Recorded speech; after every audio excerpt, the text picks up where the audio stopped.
ജയാളി ഞാൻ ജയാളി, എൻ യേശുവിൽ ഞാൻ ജയാളി.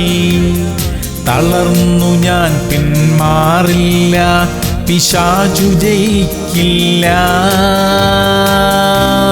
യോവേൽ 2:21. ദേശമേ ഭയപ്പെടേണ്ട, യഹോവ വൻ കാര്യങ്ങളെ ചെയ്തിരിക്കുന്നു. പ്രിയമുള്ളവരെ, ഓരോ ദിവസവും നമ്മെ ജയോത്സവമായി നടത്തുന്ന ദൈവത്തിന് സ്തോത്രം. ലോകപ്രകാരം നോക്കിയാൽ നമുക്ക് വലിയ ശക്തിയും സ്വാധീനവും ഒന്നുമില്ല. എന്നാൽ നമുക്കെതിരെ നിൽക്കുന്നവരുടെ ശക്തിയെയും തന്ത്രങ്ങളെയും നിഷ്ഫലമാക്കുന്നത്ര വലിയ കാര്യങ്ങളാ ഓരോ ദിവസവും ദൈവം നമുക്കായി ചെയ്തുകൊണ്ടിരിക്കുന്നത്. അതിനാൽ ഹൃദയത്തിൽ ഭയമോ ആശങ്കകളോ ഇപ്പോഴും നിലനിൽക്കുന്നെങ്കിൽ അതെല്ലാം ഇപ്പോൾ തന്നെ മാറിപ്പോകട്ടെ. പ്രാർത്ഥിക്കാം. സ്വർഗീയ പിതാവേ, ഞങ്ങളുടെ ഹൃദയത്തിലെ എല്ലാ ആശങ്കകളെയും നീക്കണമേ. പ്രത്യേകിച്ച് ശാരീരികമായി ഇടയ്ക്കിടെ ഉണ്ടാകുന്ന അസ്വസ്ഥതകൾ, ഞങ്ങളിൽ ഭയം സൃഷ്ടിക്കുന്ന അവസ്ഥയ്ക്ക് മാറ്റം വരട്ടെ. ഞങ്ങളുടെ ഉള്ളിൽ തല ഉയർത്തുന്ന ഭയമെല്ലാം അതിന്റെ വേരോടെ പറഞ്ഞു മാറിപ്പോകട്ടെ. യേശു ക്രിസ്തുവിന്റെ നാമത്തിൽ തന്നെ.